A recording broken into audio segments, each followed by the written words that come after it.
Okay, guys. Now that's my virtual machine. It's set up already, so I'm going to go to settings to do all the necessary configuration.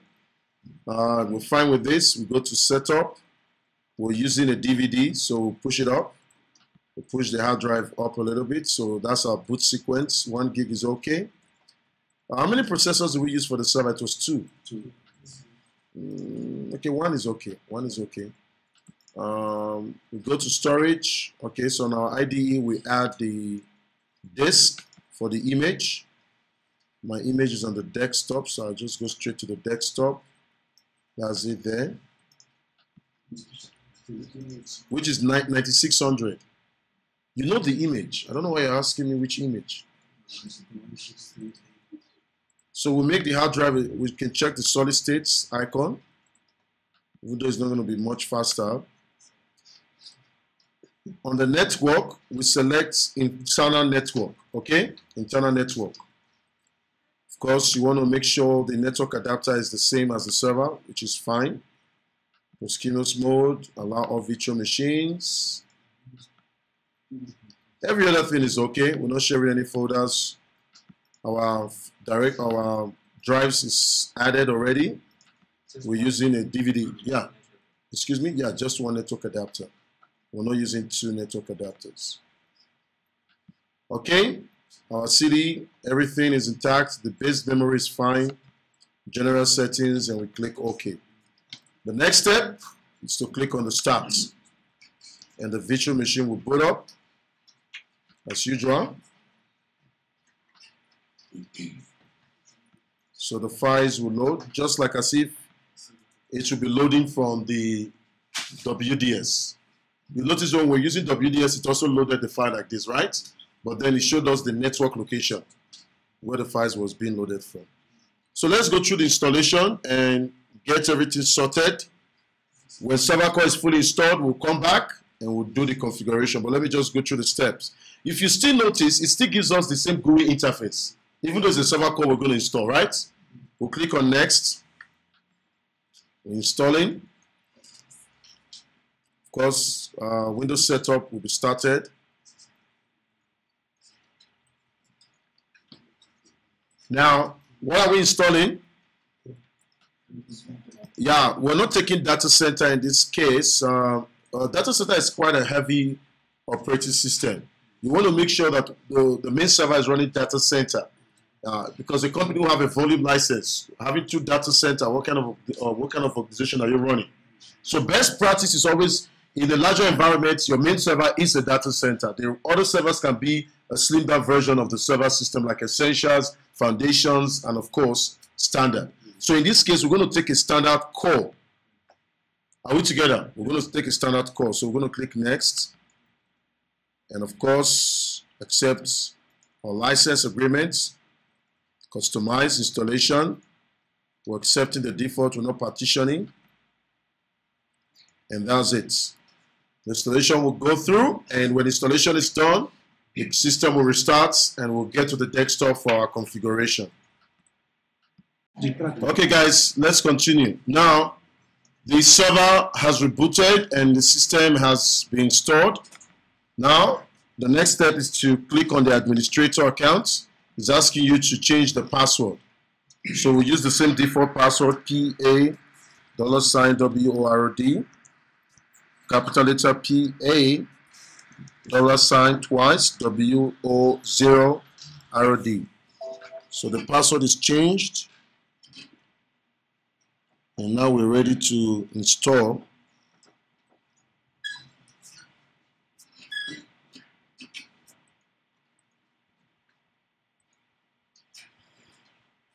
So I'll press enter.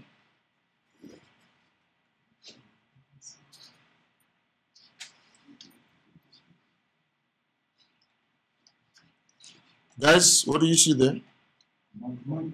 That's all. That's it, no desktop. Excuse me? That's the server. Okay, now we're going to set up a computer name for this server. We're going to configure the date and time. We're going to configure the server network, and we're going to add the server to a domain. Are we together? Yeah, adding the server to the domain is exactly the number. Is supposed to be the fourth step on the first one we're doing, which we were using the Go interface. But since we're not using the Go interface, we're going to take the server core environment. Okay, let's go ahead. Now to begin, whenever you get into the command, whenever you log into the server core environment installation, this is where you get. But in order for you to configure it, there's a command called the sc config. So we'll type sc, okay, which is xconfig.cmd. That's the command to type sconfig.cmd. Don't ever forget that. Whenever you're in the server core environment, that's the command utility to type sconfig.cmd. When you press that, you notice a new interface comes up. Now let's press enter. You see a new interface environment comes up. Is that not correct? It says server what? Configuration. Now did you notice the name? The name is not actually the name we want it to look like, right? We actually want to give it server 2. So since the first task is to change the name, what am I going to type? It says enter the number to select an option, right? So what number are we selecting? Number 2. So I'm going to press number 2. I'm going to press enter. It says, okay, enter a new computer name, or leave it blank, then it will cancel. So we want to enter a computer name. So it's SVR2. SVR2. Have you typed that? Press enter. It says you must restart your computer for these changes. The same way as what? The Go interface. So let's restart. Okay. Now the system has restarted. We set Control Delete again. Enter my password. Okay. It's quite fast when it logs in, right? Because you don't need all those Go interface environment and all that. What's the command again? That's good. Okay, we're back there. The next step is to change the time. The time zone.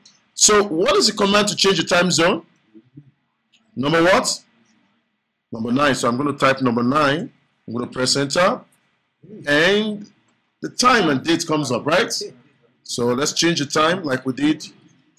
So let's go to the time zone first. We'll change it to Ventuk, which is +1. It's 1st of July. And is it 11:33? So that is correct. So we'll click OK. And the time is changed. What's the next step? The next step is to configure the network. So what option do we select now? To configure the network, what option? We select number what? 8. So we type 8 and we press enter. Now, did you notice your current IP address is APIPA? Yeah. Is it APIPA? So it's telling us now that we should select the network index. And what index do we see there? What's the index is it giving us? 10. Is that not correct? Meaning if you have multiple network adapters, maybe only 1 or 2 you want to configure. So I'm going to type 1010, press enter. Now it's going to ask me and show me, of course, before I go through the configuration, it's telling me the configuration that is currently connected on the system. So it says using APIPA, that's the subnet mask. It says DHCP enabled is true. So now we need to put our IP address statically. Is that not correct? So what I'm going to do now, I'm going to type number 1, which is our selection option number 1. Are we together? And I'm going to press enter. Then it's going to ask me select D for DHCP and S for what? Static. Of course, the static IP address we want to create. Is that not correct? So I'm going to type S. Press enter.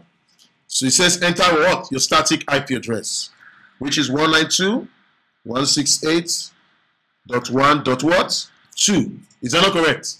Because we made the reservation earlier on server what? On the main server, on server 1. Okay, we press enter.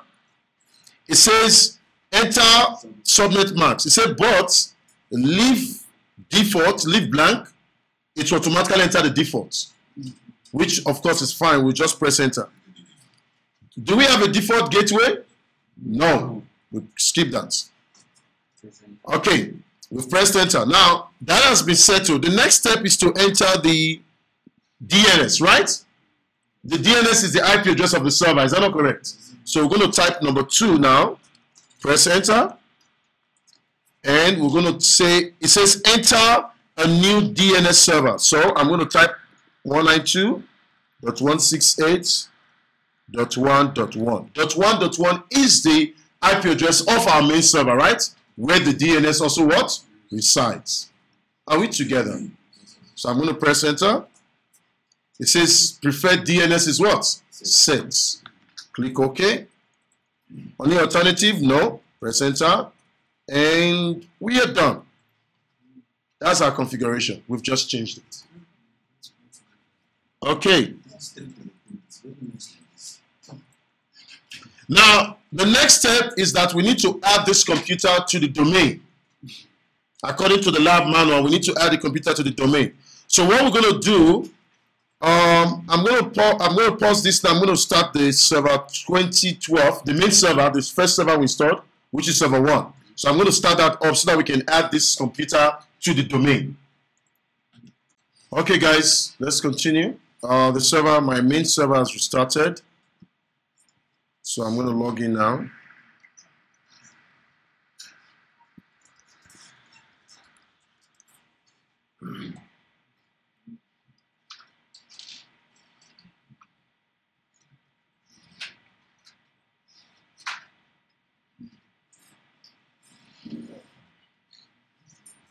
So we'll just wait for the server manager to come up.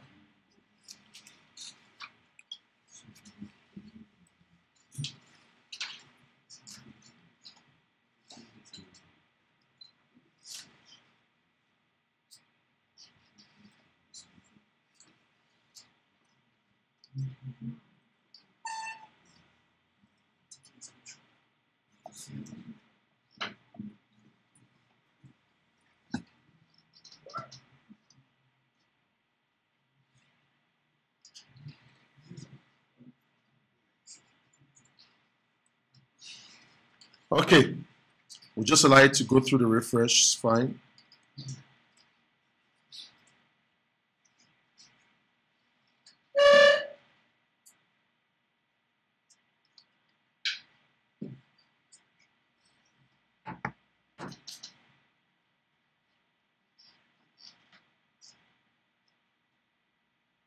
Okay, everything is done. If you notice there, you see local server, you have 3 services are not there. Can you see that?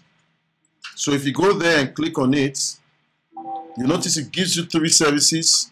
It says DPS was stopped, diagnostics policy was stopped, user access login services was stopped, distributed transition coordinator was stopped. Are we together? So this is just like a notification, just to tell you what is happening on your computer system. Okay. Now the next step is to confirm if we can talk to each other. Okay. So what do? We click on start. We can go to the search icon, type CMD, command prompt. Just click on it, it's fine. Then you can ping 192.168.2.1.2 and see if it replies.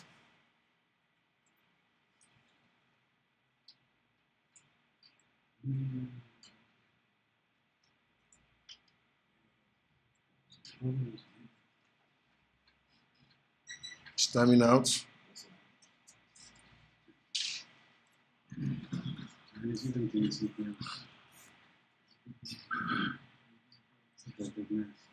Okay, let's confirm that our DNS settings, because the network adapter must have probably changed. Let's check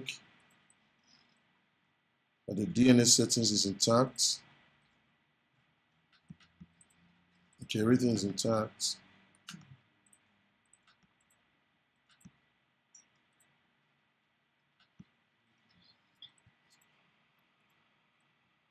It replies to itself.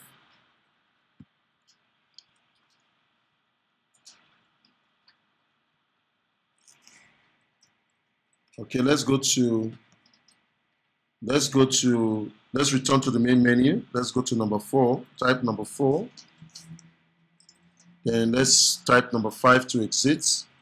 Number 15, sorry. Now this is a server core now. So let's ping, or you can just put this CLS, wipe it out. Let's ping 192.168.1.1.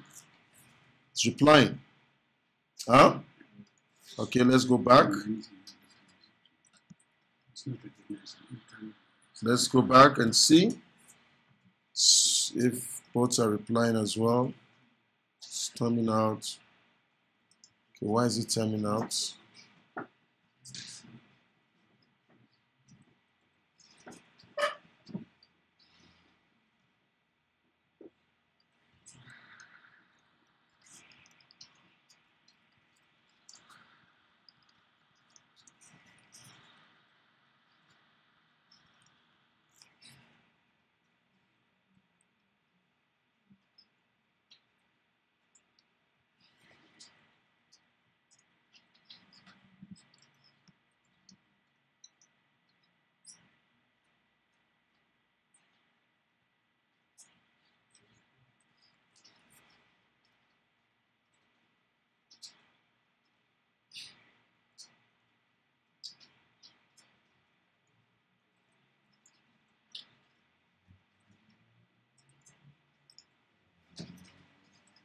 Okay. For some reason, the server cannot talk to the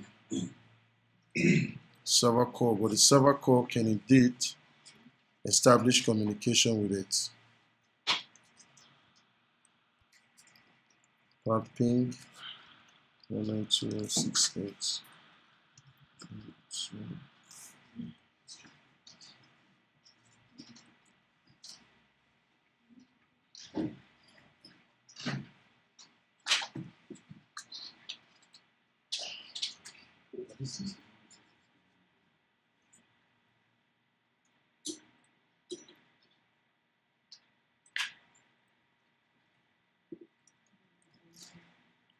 Okay.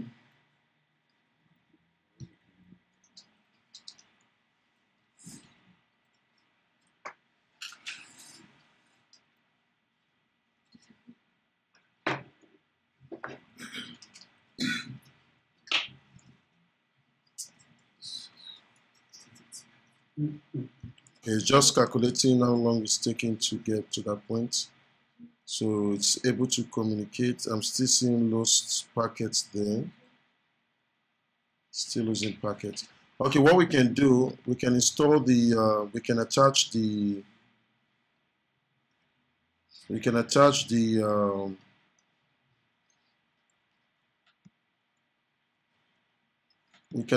on the device, we can attach the guest addition. Let's just see if the guest addition can solve that problem. So I'll go to my main computer system now. That's my guest addition. So I'm running 64 bits.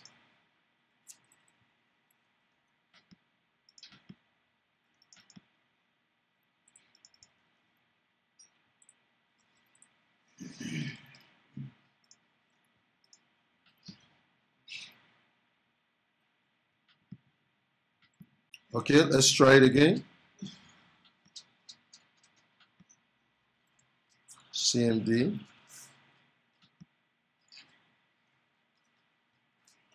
So we ping 192.168.1.2. Okay, so that is not replying. Okay, let's go to the server core. Type CLS and type the sconfig.cmd. So we get to the server configuration management. Now, let me see, remote management here says enabled.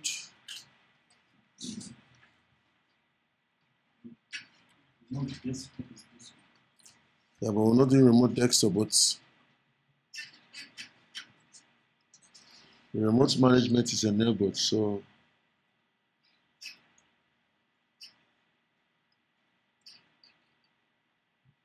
okay, let's check.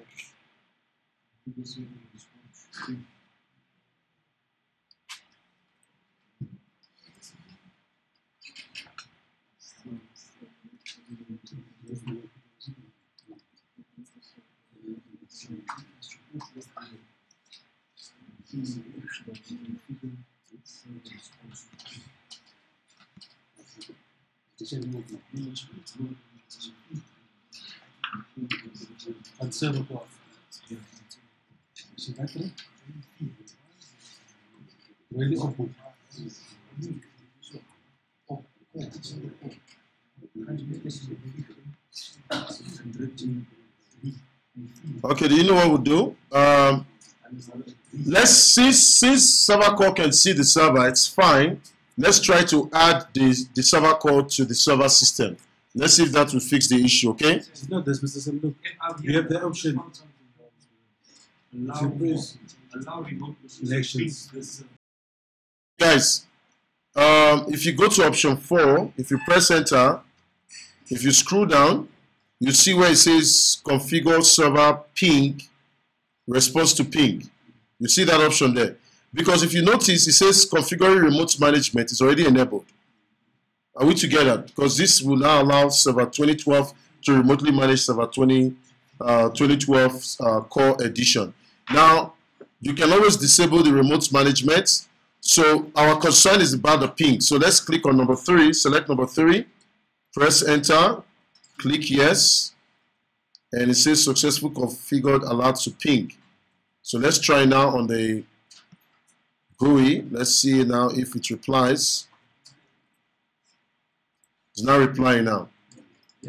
Okay, that is sorted. Okay, now the next step we want to do is to add the computer to the domain system. So we're going to type number 4. Now it's going to take us to the domain system. It's always good to explore, and that's why those guys were able to get that as well. Okay, let's move ahead. Now let's select number 1. We're adding the computer to a domain, right? Which is PCE.what? Local. So we'll press number 1. We'll type number 1, or press. And it says, are you joining to the domain or what group? We're joining to the domain. So we'll type what? D. We'll press enter. The next step is to type the name of the domain. The name of the domain is PCE.what? Local. So we'll press enter. It says specify who is authorized, a username. So I'll put PCE.local. Is that backward slash? Then the user is administrator, right? Like I said, we typed 1. We selected D. We typed the name of the domain. Now we're specifying who is authorized. And who is authorized is what? The domain backward slash. Is that backward slash or forward slash? Is it forward? Is it forward or back? This back, right? Backward, yeah. Yeah, so it's backward slash with the username, which is, for now, we have just one administrator, and we press enter. And it says you type in the what? Password. So we type capital letter P, A, $, W0, arrow D. Don't worry, it's not going to type there. We press enter. Okay. The specified domain does not exist or cannot be contacted. Just a minute. Yeah, I think I made a mistake on my password. Let me just go back again. D. Domain name is PCE.local.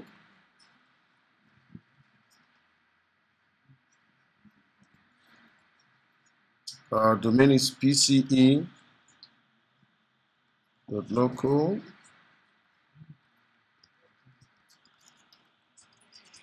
Administrator.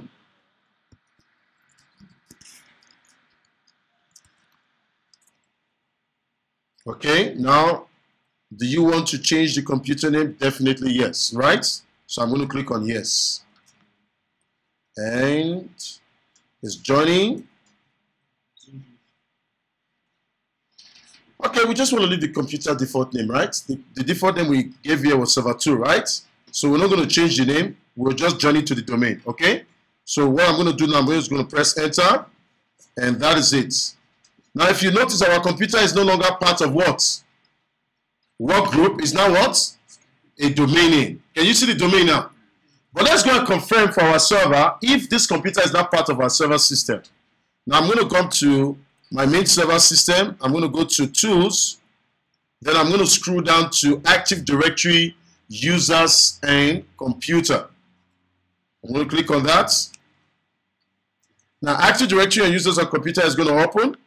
Remember, this is our database where all users or objects that reside in the computers are what? Stored. So I'm going to expand this now. I'm going to click on Domain Controllers. I only have what? One domain controller. Is that not correct?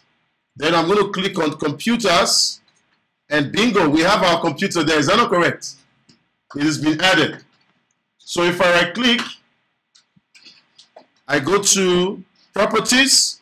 You'll notice there, it tells me that I'm running a Windows Server operating system. If I go to operating system, it tells me I'm running a Windows Server 2012 standard evaluation. It tells me the version, but does not have a service pack. It tells me the name of the computer and what is the DNS name. So if I was to go to my DNS now on my server system, it's also going to create a record. Remember, IP version 4 is for a record. If I go to the DNS now, if I go to Tools, DNS, expand my DNS, expand forward lookup zone. I'll talk about this later on. You'll notice there, let me refresh the system. Should be added.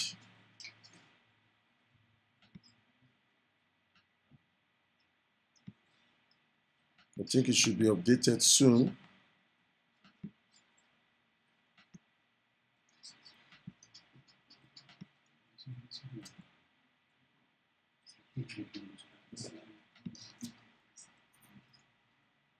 Actually, the record will be updated once the system reboots and reconnects to the server system.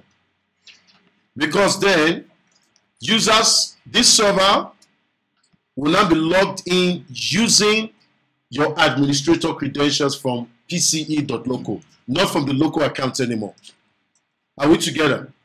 Not from the local account. So if I want to install roles and features to this server system, I can now use the remote access server to be able to do that. So I'm going to exit this now, press 15, and that's it. Sorry.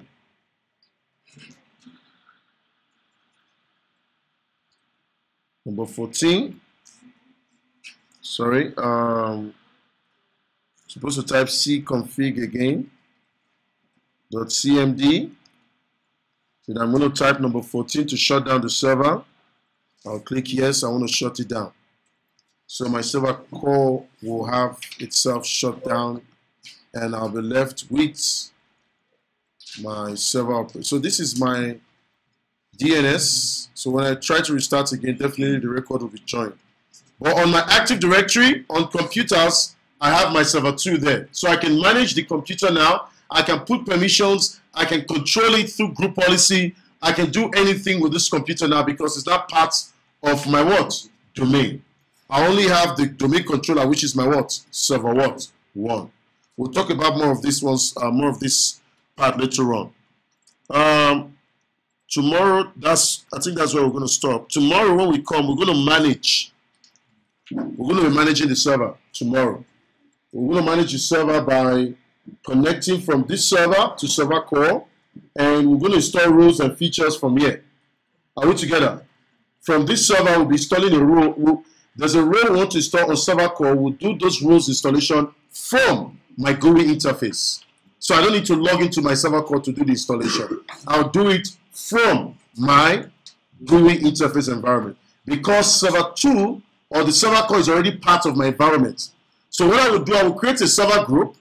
After the group, I will then add the role of a particular service I want to run from the server core through my GUI interface installation. So that's all we're doing. I think there's also, we'll try the PowerShell as well to see if we can get this sorted, but if it becomes too complicated, we might skip that aspect. So that's where I'll stop for today.